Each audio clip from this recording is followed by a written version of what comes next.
नमस्ते my dear students. आज हम बात करेंगे नॉन नमेश यानी रिजुविनेशन की। इनमें प्रीवियस ईयर की स्टूडेंट का ये क्वेरी है, तो पहले हम इस पर बात करते हैं। देखिए, नॉन नमेश या रिजुविनेशन नदियों में उनके पुराने दिनों को वापस लौटाने जैसा है।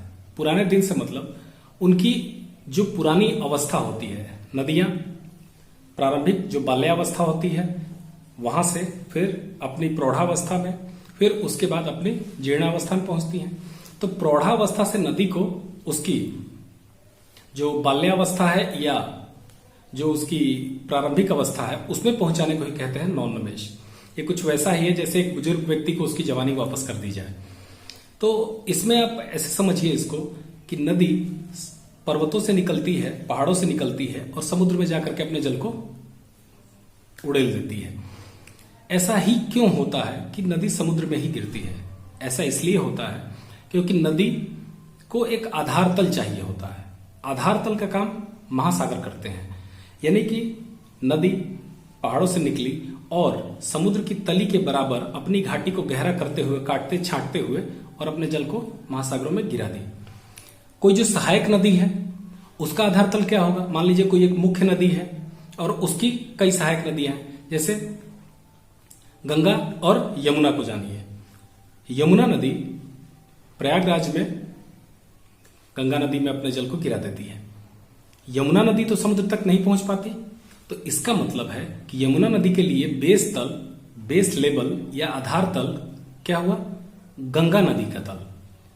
यानी सहायक नदियों के लिए उनकी मुख्य नदी का तल ही आधार तल होता है और जो मुख्य नदियां हैं उनके लिए समुद्र। ठीक।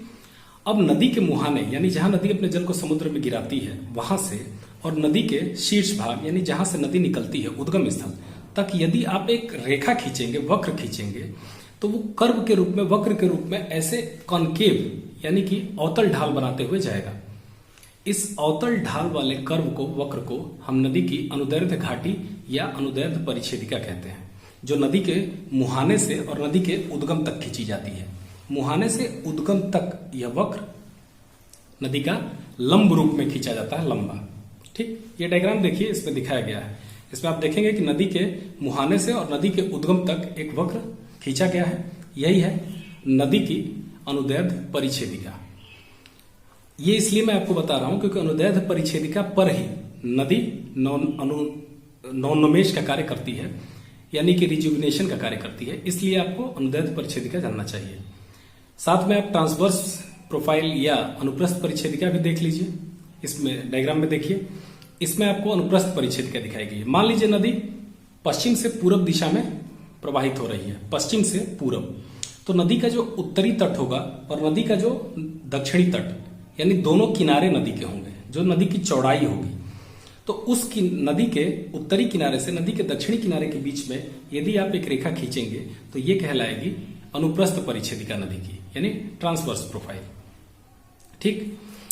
अब बात करते हैं नॉन नमेश की। देखिए, ये नॉन नमेश जो है वो सागर तली में उत्थान या सागर तली में पतन की वजह से होता है। पतन से मतलब या सागर तली उठ जाए या सागर तली नीचे बैठ जाए या नदी के मार्ग में कहीं स्थलीय भाग ऊंचा उठ जाए। कुल मिला के यदि आधार तल में ऋणात्मक परिवर्तन, मान लीजिए सागर तली नीचे बैठ जाए, या धनात्मक परिवर्तन सागर तली ऊपर उठ जाए, तो इन दोनों कंडीशंस में नदी में नॉन नमेश आ जाएगा। मतलब अब आधार तल जो उसका पुराना वाला था, यानी नदी पहले से जहां पर अपना जल गिरा रही थी वो तो चेंज हो गया ना, वो तो बदल गया।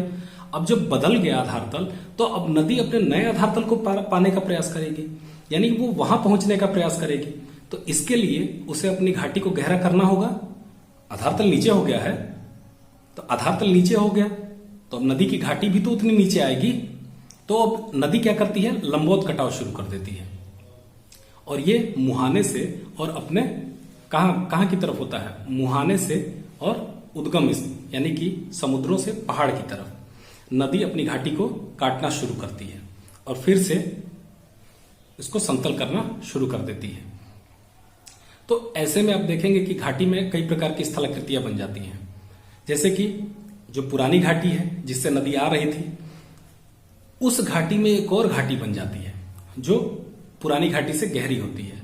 तो ये घाटी जो होती है, घाटी में घाटी, यानी एक घाटी के अंदर दूसरी घाटी दिखाई देगी, तो इसको बोलते हैं घाटी में घाटी या दुतल्ले वाली घाटी, यानी कि एक घाटी और उसके ऊपर एक और घाटी।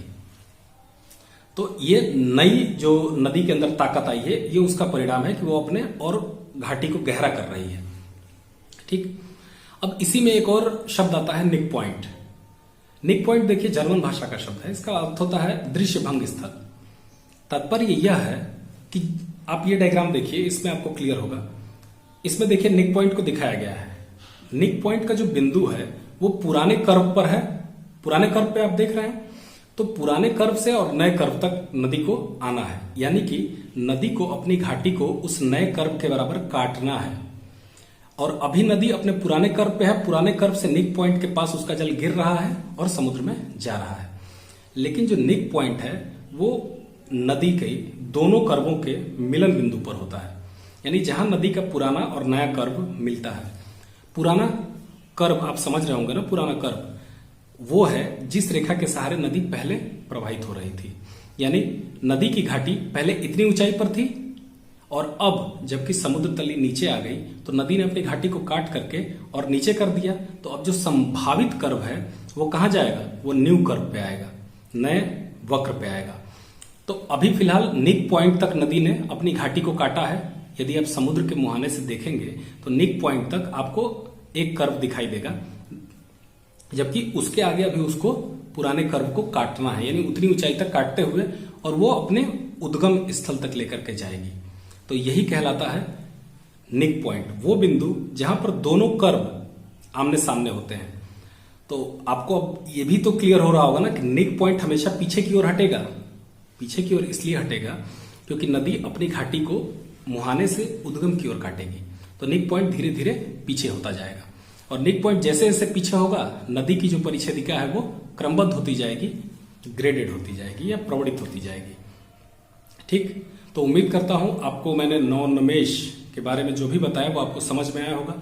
अगर आपको अभी भी कोई संशय रह गया हो तो आप निसंकोच व्हाट्सएप ग्रुप में मुझसे पूछ सकते हैं। Thank you so much.